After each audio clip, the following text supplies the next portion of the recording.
दबदबा रहेगा।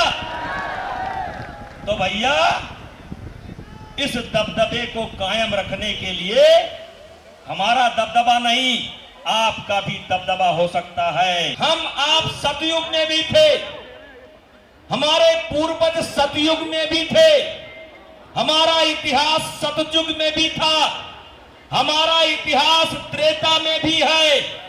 हम त्रेता में भी थे, हम द्वापर में भी थे, हमारा इतिहास द्वापर में भी था, हमारा इतिहास कलयुग में भी था, कलयुग में है। अब जिनका इतिहास नहीं मिल रहा है उनकी मैं कोई मदद नहीं कर सकता हूं, लेकिन मेरा समाज जो मेरे सामने बैठा है इसका इतिहास इस बात का साक्षी है कि हम सतयुग में भी थे, हम त्रेता में भी थे, हम द्वापर में भी थे, हम कलयुग में भी थे।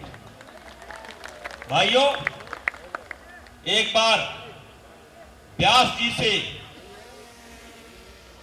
ऋषियों ने पूछा कि सतयुग में शक्ति किसके पास होगी, तो व्यास जी ने उत्तर दिया कि कलयुग में शक्ति संगठन के पास होगी, संघ के पास होगी। जिसके पास लोग होंगे, जिनका अपना संगठन होगा, शक्ति उनके पास होगी। और इसलिए मेरे भाइयों, थोड़ी सी बात, वैसे तो मैं 2 मिनट केवल बोलना चाहता था, लेकिन कुछ लोग इतने अच्छे तरीके से मेरी बात सुन रहे हैं, मेरी माताएं बहनें मेरी बात सुन रही हैं, इसलिए मैं अपनी बात को थोड़ा आगे बढ़ाता हूं। मैं अयोध्या का रहने वाला हूं, मैं अयोध्या का रहने वाला हूं और वर्तमान समय में अयोध्या का चौकीदार हूं, यही मेरी पहचान है। और इसलिए मेरे भाइयों, जब हम इकट्ठा हुए हैं तो हम कुछ काम की बात करेंगे। और काम की बात क्या है? हम कौन थे, क्या हो गए, हम कौन थे, क्या हो गए और क्या होंगे अभी। आओ मिलकर विचारे ये समस्याएं सभी। यद्यप हमें इतिहास अपना प्राप्त पूरा है नहीं, फिर भी हम कौन थे ये भी अधूरा है। हम कौन थे, क्या हो गए और क्या होंगे अभी। आओ मिलकर विचारे ये समस्याएं सभी। यद्यप हमें इतिहास अपना प्राप्त पूरा है नहीं, फिर भी हम कौन थे ये भी अधूरा है।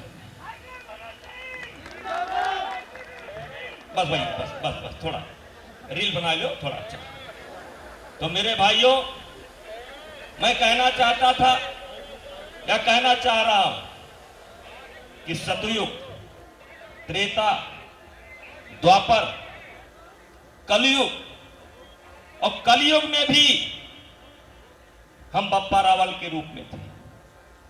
कलयुग में भी हम राणा प्रताप के रूप में थे। और वैसे तो बहुत सी बातें आपको बताई जाएंगी। महाराणा प्रताप को हम सब लोग जानते हैं, लेकिन बप्पा रावल को कुछ लोग जानते हैं। हम आपको जानकारी देना चाहते हैं कि 7वीं शताब्दी में मोहम्मद बिन कासिम आया। 7वीं शताब्दी में मोहम्मद बिन कासिम आया। सिंध प्रांत के उधर यानी कश्मीर के उधर एक ब्राह्मण राजा थे जिनका नाम था दाहिर। मोहम्मद बिन कासिम ने दाहिर की हत्या की। दाहिर की हत्या करने के बाद उनकी 2 पुत्रियां सूरिया और प्रमला, इसे हटा दो, उनकी 2 पुत्रियों को सूरिया और प्रमला को बंदी बनाकर सीरिया लेकर गया और नजराने के तौर पर खलीफा को पेश किया, ब्राह्मण पुत्रियों को। और वो ब्राह्मण पुत्रियां जब खलीफा के सामने पेश हुई तो उन्होंने खलीफा से बोला कि आपके सामने तोहफा के रूप में पेश करने के पहले मोहम्मद बिन कासिम हमें झूठा कर चुका है, यानी हमारी इज्जत को लूट चुका है। उसका नतीजा यह निकला कि खलीफा ने प्रथम आक्रांता, प्रथम लुटेरा 710 ईस्वी में जो मोहम्मद बिन कासिम आया, वहां के खलीफा ने उसको जिंदा जानवर के खाल में चुनवा दिया। इस तरीके से हमारे उन ब्राह्मण पुत्रियों ने मरते मरते अब दुनिया की, विदेश की धरती पर भी अपने बाप का बदला ले लिया। ये भी हमारा इतिहास है।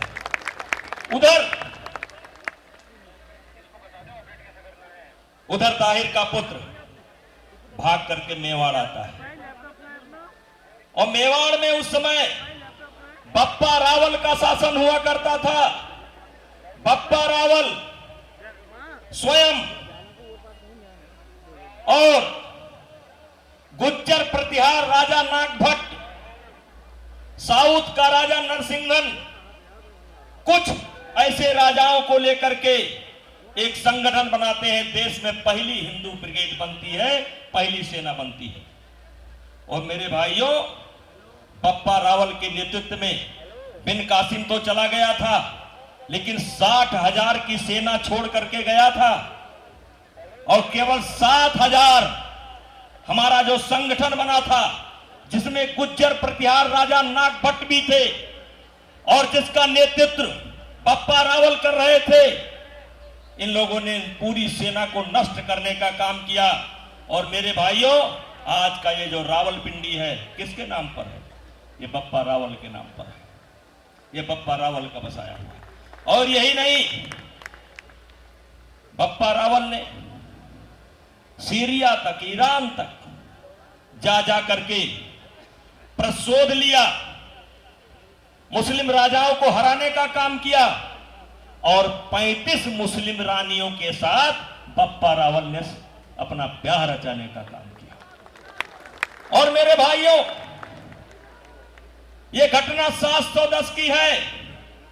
और जो हमारा हिंदू संगठन बना था, जिसमें सब जात के लोग थे, केवल राजपूत नहीं थे, सब जात के लोग थे, तो 300 वर्ष तक, यानी 10वीं शताब्दी तक, 300 वर्ष तक इस देश के अंदर आंख उठा करके देखने की किसी की हिम्मत नहीं पड़ी। ऐसे थे हमारे बप्पा रावल। और उसके बाद हम थोड़ा सा शिथिल हो गए।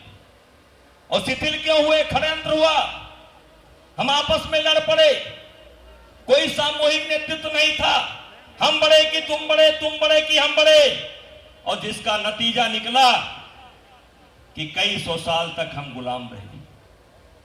इसलिए मेरे भाइयों, आज राजपूत समाज यहां पर इकट्ठा है, मैं इसको धन्यवाद देना चाहता हूं। लेकिन इस समाज के लोगों से मैं एक अपील करना चाहता हूं। हम राम के वंशज हैं, हम कृष्ण के वंशज हैं, तो राम सबको लेकर चलते थे। हाँ, ये ठीक है, जो हमारे साथ नहीं चलना चाहता ना चले, उसकी मर्जी, लेकिन हम सबको लेकर के चलेंगे।